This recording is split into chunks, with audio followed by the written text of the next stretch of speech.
big political issues facing Texas. Good evening, I'm Edel Howlin. Welcome to Red, White and Blue.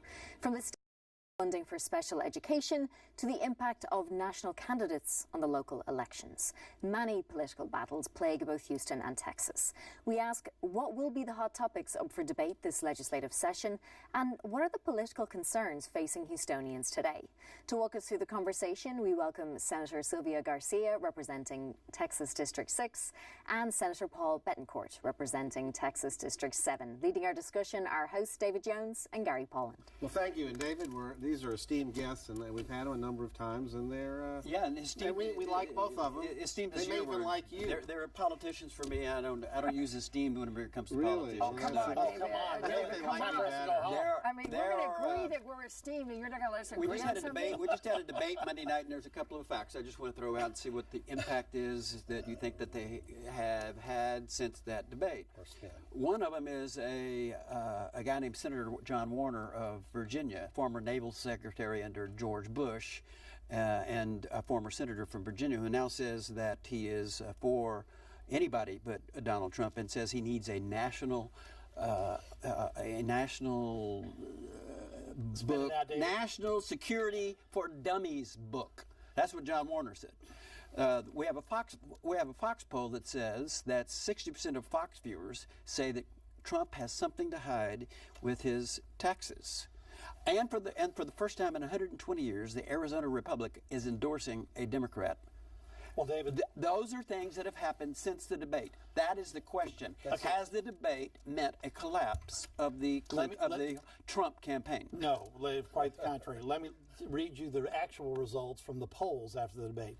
USA Today has Trump 50 over Clinton 38 on who won the debate.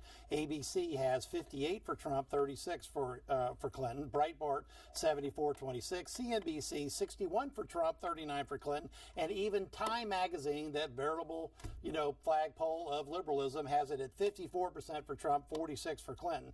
No, that's not what happened. That's not how the public sees it.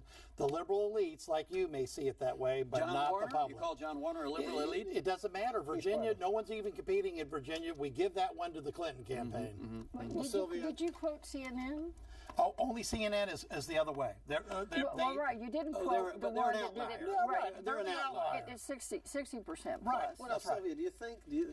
Senator Garcia, I want to show proper respect. Do you think? Esteemed Senator Sylvia. Senator We're in trouble now. Do you believe that the results of the polls indicated that the American people watched the debate for a half hour and switched to Monday Night Football? Is that what you think was going on? Well, it's possible, but I think what's more important to us locally is it will have an impact what happens in the presidential race. And I think locally for us in Harris County, the last poll that I know I'm aware of had Harris County a 10% lead with Hillary over Trump, which means it's going to impact all the countywide races.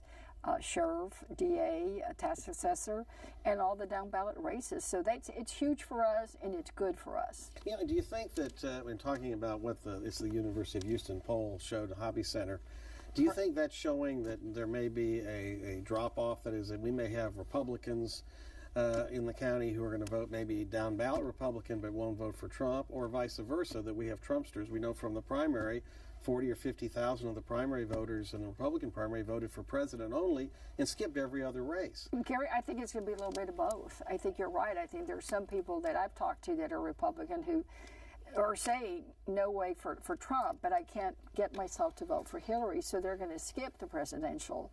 But then you've got the real, what I call the real diehards, are really all about Trump, so they're going to vote for Trump, and they don't know anything about the other. So you're going to have a little bit of both. But the good news for Democrats is that we don't have that problem.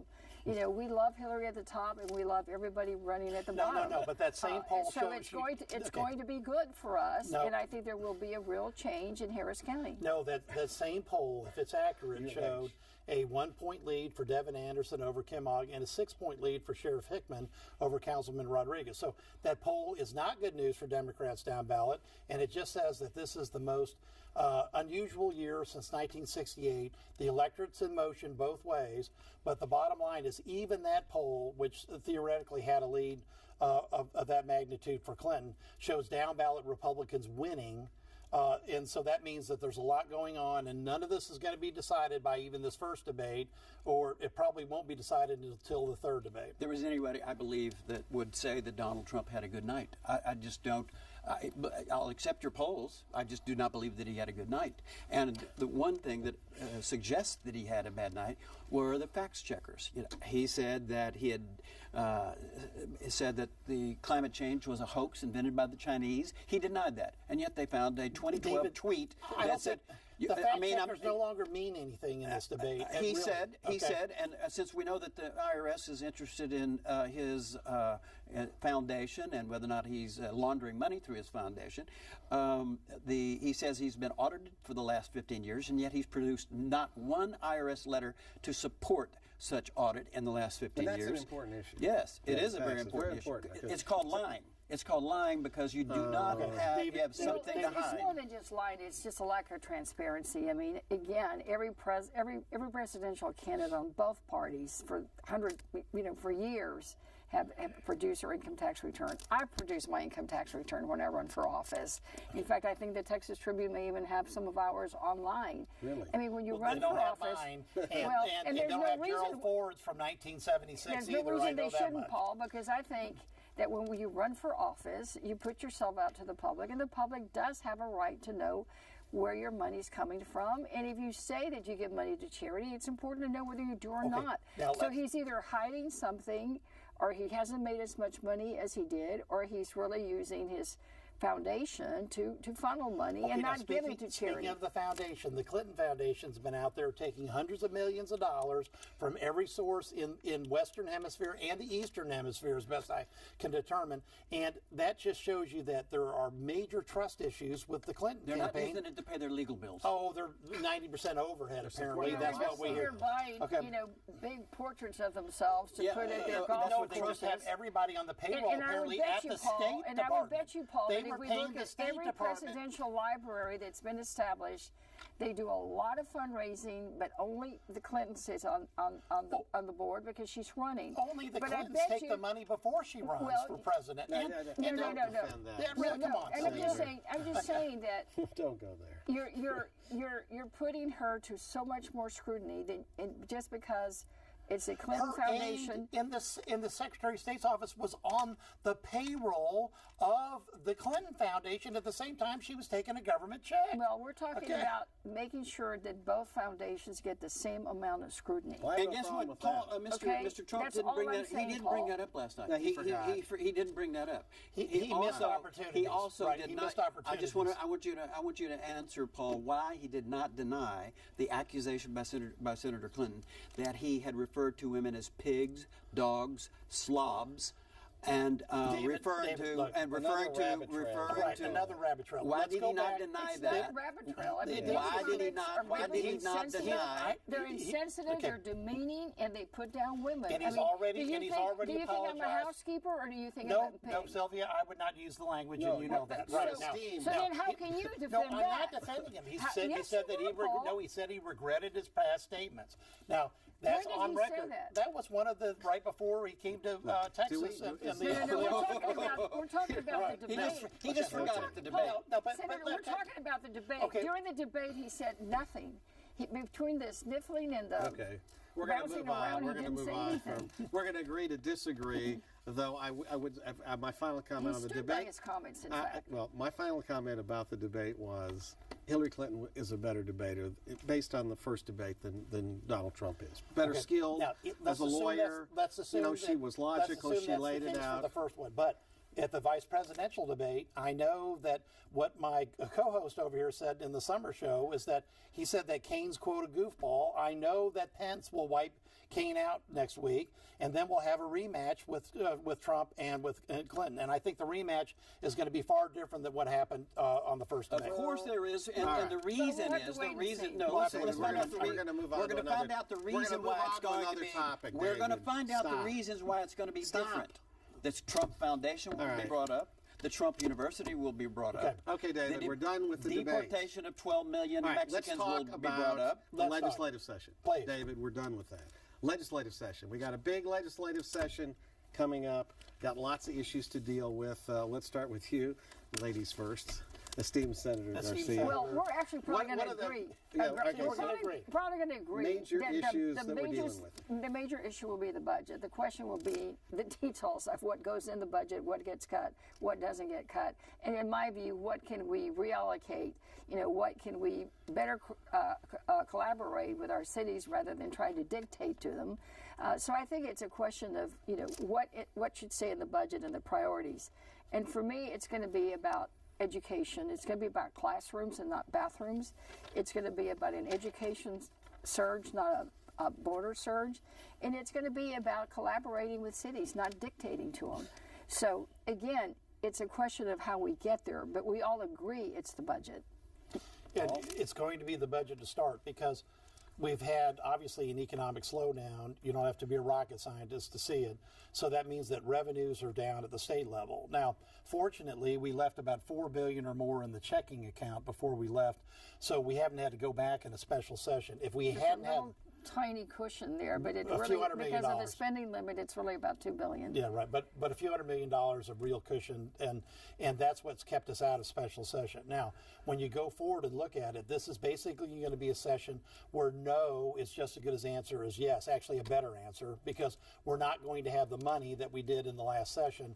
So I expect that we're going to be saying the word no, or at least the conservatives are, because we don't want to bust the budget from where it is at this point. Yeah, well, and we're certainly not going to be raising taxes. Sylvia mentioned reallocation as an idea to take a look at where the budget is and maybe reestablish priorities. Is that something y'all are going to look at? Well, the voters have already set those in large part because they voted for the transportation amendment that you supported, Gary, I remember, that basically starts doing a diversion of general revenue into transportation above a certain amount. So that goes into effect. So we're going to have more money going into TxDOT for roads. So we've already made that priority decision. Now, the other thing that could have changed it but didn't was the Supreme Court decision on school finance, which basically kicked the school finance debate back into the legislature and took the courts out of it. Now, we have to also recognize this. Whether it's a consuming part of the budget, which is health and human services, or basically health care and everything that associates with it, whether you want to call it Obamacare or whatnot, that part of the budget is growing exponentially and will be big part of the supplemental appropriation bill that comes out right around the first of the year. And we just have to recognize that no matter who wins presidency, Obamacare is imploding in Texas. We've lost Aetna, Cigna. Scott White has moved out of most of the counties. We've got Blue Cross Blue Shield still here, but they raised their rates 58%. So no matter, we still have the highest uninsured rate of any state in Texas. But it's a budget buster no matter what. Through the Affordable Care Act, we've been able to increase coverage for 5% by 5%. And we still have about a little over 1 million Texans without no insurance. And of course, Paul will tell you, It is we hurting. have no money for in the us, state it's of Texas. hurting the local taxpayers because, of course, who has to do it? The hospital district, That'd be in Harris Harris Health, County Hospital Harris District. Health.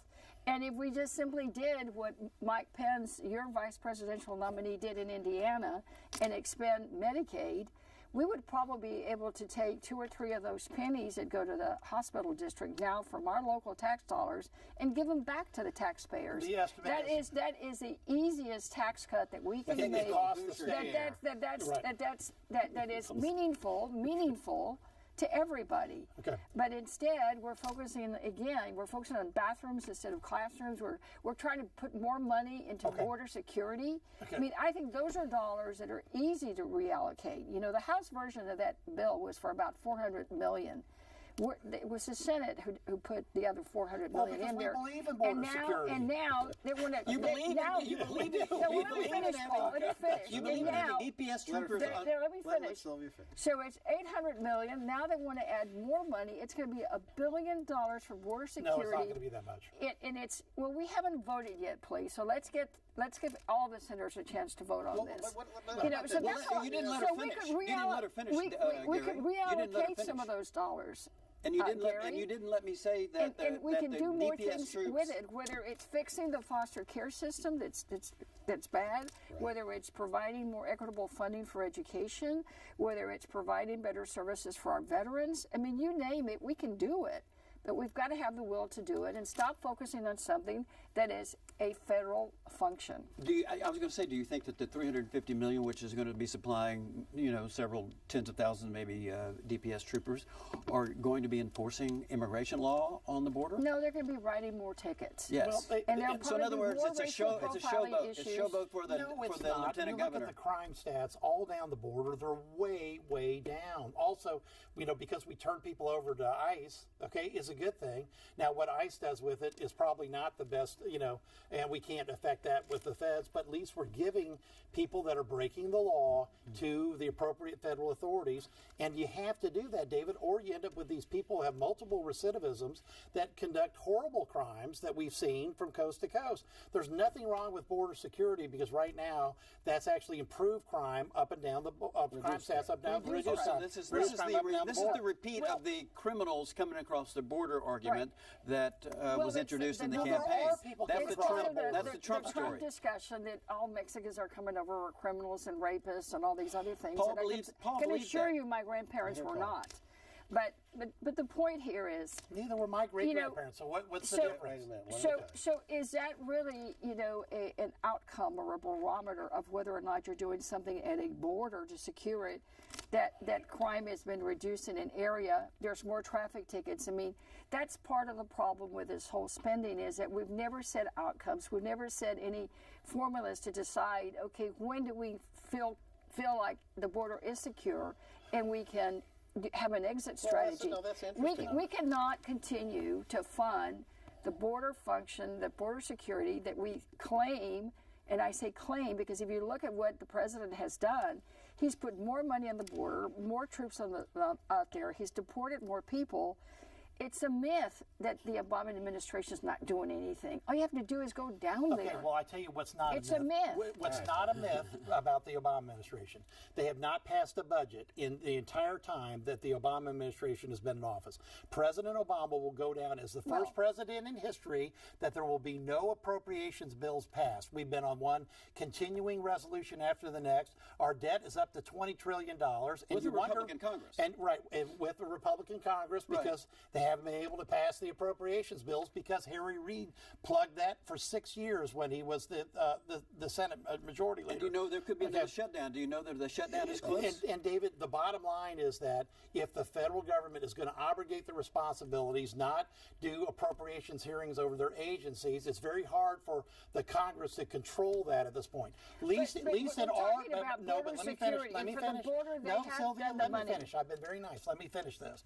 You and I sit in the Senate where we balance the budget, and those agencies come in and we ask questions. Both political parties get to take a shot at those agency heads, and they can't hide. But in the federal government, they do because you can't get them to appropriations hearings because their Senate doesn't even have them anymore. I would not want to serve in the Texas Senate if we didn't have a balanced budget amendment and the ability to get those agency heads in and be accountable to their elected officials that are in charge of the legislature. So what's going to happen in the election when we have an appropriation, a continuing resolution, which has, as part of it, funding for Flint, Michigan, and another part of it is funding for Louisiana and other devastated states. Okay. Right now, both sides are saying it's only going to be one or the other, and if we do not have that resolved, the budget, or rather the government, will shut down. Okay, well, who benefits from that? I think we'll worry about that on another show. Let's move to property taxes. That was a question that I asked the panel. Move to property taxes because that's the next topic. No, I'm going to get an answer to the question about whether or not that's an impact on the election or not that we have a government shutdown. If you don't care to answer it, you can't. I think obviously government shutdowns are not healthy, and I think if Congress is not moving along, it's not just the president; it also is the Senate, and it also is Congress. I mean, it's three parties.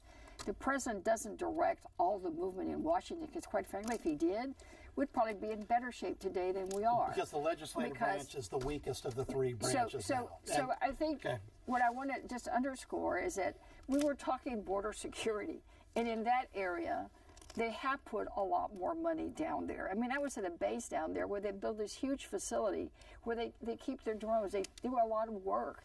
There's some things that, why do we have to get more money for another plane? I mean, there's no reason for that. Okay, And why do we have to have more troops? Because people out in other parts of the state are like, they don't have troopers anymore because they're all being sent down to the Rio Grande Valley. How has border security so far protected us from an ISIS shooter? Well, David, because Has that I happened mean, yet? what are you going to do Because- next? okay. Go protect all the can't airports because they're coming through by air. Look, you have to maintain a security apparatus at your border. With this type of terrorism threat level, you'd be suicidal not to do it. You can only look at what happens in Europe with the porous borders they have and all the trouble they've had, on that continent. Now, go back to your point. Would not countenance a continuing, basically, these continuing resolutions. It's such bad policy. It's terrible for our kids and our grandkids. We've got $20 trillion in debt.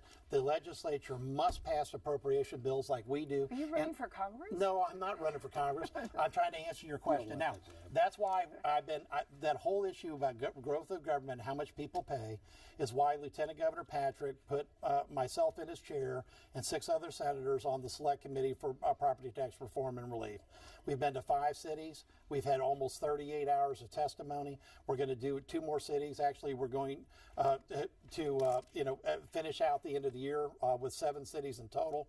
And so when we get all that information, we found 2 things that are clear. 1, property tax bills are rising 2.5 times faster than median household income in the state, which means it's unsustainable. So as values go up, tax rates need to come down, or we're going to blow people So out we're of going to their have a cap. home. We're going to cap on state government, just like we have at the City of Houston. Is that what you're proposing?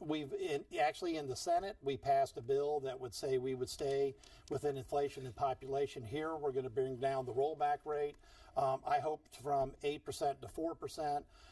And that will get property tax bills under control, and then we'll let the taxing jurisdictions put anything they want to up for election in November, because that's the ultimate form of local controls. Let the citizens vote on their own tax increases. So, Sylvia, do we need property tax reform? I think we probably need to look at it, but I think we need to look at the whole picture because, let's say we have a cap down with 10% on appraisal increase for homes, right? So if my house is worth $150,000, $100,000, but the real value is $150,000, they can only put me up to $110,000, right? But somebody across the other side of the tracks, their value may be $50,000, and they may not have the kind of increases we do, so they're taxed at $50,000. That's 100% of their value. I'm not going to be taxed at 100% of my value until I hit $150,000.